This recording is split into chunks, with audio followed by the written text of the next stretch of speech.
Bowler கிட்ட இருந்து ஒரு SOS வந்திருக்கு.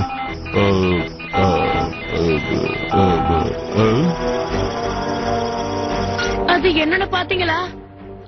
இடத்தை என்னால கண்டுபிடிக்க முடியல. அவ்வளவுதான். அவ்வளவுதானா? என்ன சொல்றீங்க? பவுலர் தொல்லை பிடிச்சவன். உங்களுக்கு அவரை பிடிக்குதோ இல்லையோ, டிசெப்டிகான்ஸ் கிட்ட அவரு மாட்டிருக்கலாம்ல. உங்களோட இந்த இடத்த பத்தி ஏஜென்ட் பவுலருக்கு தெரியும். அதாவது நம்ம இருக்கிற இடம். அது மட்டும் இல்ல, பவுலருக்கு ஆட்டோபாட்ஸ் மேல கோவம் இருக்குன்னு நமக்கு நல்லாவே தெரியும். டிசெப்டிகான்ஸ் அவர் மனசே மாத்திடுவாங்க. ஆனா டிரான்ஸ்மிஷன் சிக்னலை தவற விட்டுட்டோம். பவுலர் இப்ப எங்க வேணாலும் இருக்கலாம். நான் வேணும்னா கண்டுபிடிச்சு சொல்லவா? 5 வருஷத்துக்கு முன்னாடி கவர்மெண்ட் உங்க ஏஜென்ட்ஸ்க்கு மைக்ரோ சிப்ப மாட்டினாங்க. உங்களுக்கு தெரியும்ல, செல்ல பிராணிக்கு செய்வாங்களே. என்ன, நான் அத டிவில பார்த்தேன். சரி விடுங்க. பெடரல் டிபார்ட்மெண்டோட மெயின் ஃப்ரேம் நான் ஹேக் பண்ணிட்டேன்னா பவுலரை நம்ம காப்பாத்த முடியும். உனக்கு ஹேக் பண்ண தெரியுமா?